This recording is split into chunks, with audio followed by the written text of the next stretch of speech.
Nah, orang kalau udah kebiasaan nyuap, ya itu susah untuk dilepas. Karena berikutnya dia berperkara hukum pasti nyuap lagi, nyuap lagi, nyuap lagi, teman-teman ya. Nah, orang-orang tahu reputasinya kurang begitu bagus ya. Dan mungkin teman-teman tidak tahu, tapi saya mau kasih tahu teman-teman, inilah guru dari Hotman Paris, teman-teman ya. Inilah mentor dan guru dari Hotman Paris. Jadi kalau gurunya seperti itu, Anda bisa tebak sendiri kira-kira bagaimana muridnya. Halo teman-teman, kembali dengan saya Alvin Lim di acara Quotient TV teman-teman ya. Hari ini kita mau membahas teman-teman tentang karma ya. Jadi karma dalam proses hukum. Teman-teman tahu sebelumnya di tahun 2007 saya pernah berperkara dengan mantan istri saya ketika kami rebutan anak, rebutan Kate Victoria Lim teman-teman di situ ya. Nah, saat itu si mantan istri saya, Shelly Antonio itu menggunakan seorang lawyer bernama Ose Kaligis, teman-teman ya. Dan Ose Kaligis ini ya berbicara dan memperkeruh suasana ya, di mana sebenarnya perkara perceraian itu adalah perkara keluarga ya, tapi si Ose Kaligis bilang, wah ini adalah pasal berlapis ya, Alvin Lim seharusnya ditangkap, di penjara, bla bla bla bla bla bla ya. Dan alhasil teman-teman, alhasil saya berhasil mendapatkan anak saya, dan bahkan Ose Kaligis yang sempat masuk penjara karena menyuap, teman-teman ya. Nah, orang kalau udah kebiasaan nyuap, ya itu susah untuk dilepas. Karena berikutnya dia berperkara hukum pasti nyuap lagi, nyuap lagi, nyuap lagi, teman-teman ya. Nah, ini teman-teman saya mau membacakan berita terakhir ya, dari detik.com, berjudul, diperiksa 2 kali, Ose Kaligis bantah terlibat kasus suap Ronald Tanur. Jadi dibilang Ose Kaligis membantah terlibat kasus suap Ronald Tanur. Wah, jadi Ronald Tanur ini bisa keluar, diduga nih ya terlibat kasus suap nih katanya. Pengacara Otto Cornelis Kaligis buka suara soal pemeriksaannya sebagai saksi oleh Kejaksaan Agung atas kasus dugaan pemufakatan jahat, putusan bebas terpidana Ronald Tanur. Dia membenarkan telah diperiksa dalam kapasitasnya sebagai saksi selama 2 kali berturut-turut oleh Kejagung. Ose Kaligis menyatakan bahwa pemanggilannya sebagai saksi karena adanya temuan tulisan OC Kasasi 5M. OC Kasasi 5M. Wah, ini kode ya teman-teman ya.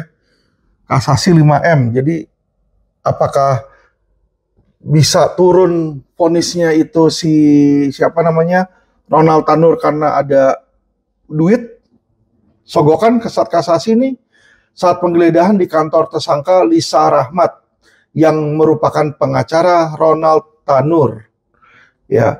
Kan Lisa yang ditangkap karena menyuap 3 hakim di Surabaya. Waktu digeledah kantornya ada diketemukan tulisan OC Kasasi 5 miliar. Untuk itu saya dipanggil kejaksaan. Apa maksudnya, kata Ose Kaligis saat dihubungi Selasa. Dia menduga tulisan tangan itu adalah upaya suap untuk perkara kasasi saat melawan Lisa Rahmat yang saat itu tengah membela kliennya. Ose Kaligis menyebut kala itu ia melaporkan dan menggugat klien Lisa Rahmat perihal fee yang tidak terbayarkan senilai 10 miliar. Ternyata di Jakarta Utara pengacaranya Isidorus adalah Lisa Rahmat. Jadi saya tahu ini Lisa kan biasa bermain di pengadilan. Saya bilang pasti saya kalah walaupun bukti-bukti saya cukup. Di PN Jakarta Utara saya masukkan bukti, hakimnya bilang bukti-bukti kita tidak akan dipertimbangkan. Kok aneh, saya bilang, tambah Ose Kaligis. Merasa hakim mengadili telah memihak, Kaligis pun melaporkan hakim yang memimpin perkara tersebut ke MA. Sembari mengajukan kasasi untuk perkara dirinya melawan Lisa Rahmat. Saya laporin ke MA ke bagian pengawas bahwa ada hakim dalam perkara saya lawan Isidorus yang pengacaranya adalah Lisa Rahmat bermain, saya bilang. Kok belum apa-apa dibilang saya kalah, jelas dia. Karena itu dia membantah terlibat dengan perkara pemufakatan jahat terkait kasus Ronald Tanur yang tengah ditangani Kejagung. Dia menyebutkan pemeriksaan 2 hari berturut adalah perihal tulisan tangan Lisa yang menyeret namanya. Jadi saya nggak ada hubungannya dengan penyuapan hakim Surabaya lah, dengan apalah hubungannya dengan Lisa Rahmat sebutnya. Sebelumnya diberitakan Kapus Penkum Kejagung Harley Siregar menjelaskan bahwa OC Kaligis telah diperiksa sebagai saksi sebanyak 2 kali atas kasus dugaan pemufakatan jahat. Pertama diperiksa hari Senin, kemudian diperiksa kembali Selasa. Benar, yang bersangkutan kemarin sudah diperiksa sebagai saksi dalam perkara ZR, kata Harley dalam kepada wartawan di Kejaksaan Agung. Jadi kalau saya lihat ya teman-teman ya, ya namanya si OC Kaligis mau membantah boleh-boleh aja. Tetapi ya kejaksaan juga nggak mungkin periksa orang tanpa sebab, teman-teman ya. Jadi ini kita pertimbangkan. Apalagi ada rekor sebelumnya bahwa OC Kaligis ini adalah orang yang pernah menyuap, teman-teman ya. Jadi kalau orang udah pernah nyuap berarti apa, teman-teman? Dia punya jalur. Dia punya link untuk masuk ke dalam ya. Jadi dia tahu melalui siapa, bayarnya berapa, prosedurnya bagaimana, udah biasa dia ya. Kalau nggak mungkin dia sempat ditahan dan divonis bersalah, teman-teman ya. Nah inilah karma, teman-teman ya. Dulu dia jahatin saya, sekarang hidup-hidup dia ya begitu-begitu aja. Dan dia jadi pengacara, masuk penjara karena nyuap, teman-teman ya. Orang-orang tahu reputasinya kurang begitu bagus ya.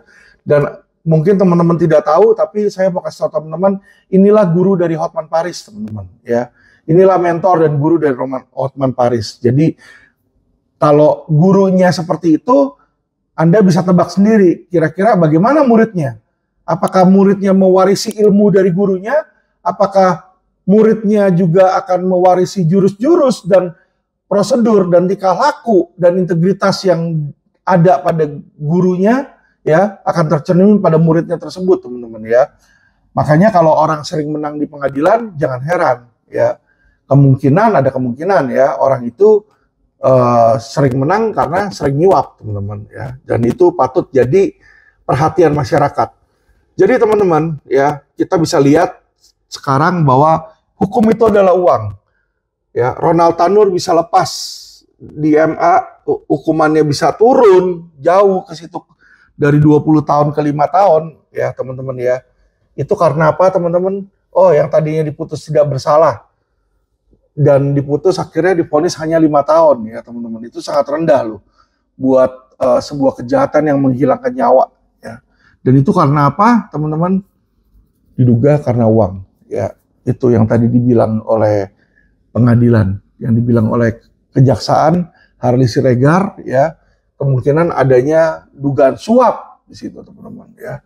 Jadi sangat disayangkan sekali, tapi inilah wajah hukum di Indonesia ya. Masih seperti inilah wajah hukum di Indonesia. Siapa punya uang dia berkuasa, siapa punya duit dia berkuasa, siapa punya jabatan dan dia punya kenal penguasa maka dia akan berkuasa. Oke? Terima kasih teman-teman dan salam cerdas hukum.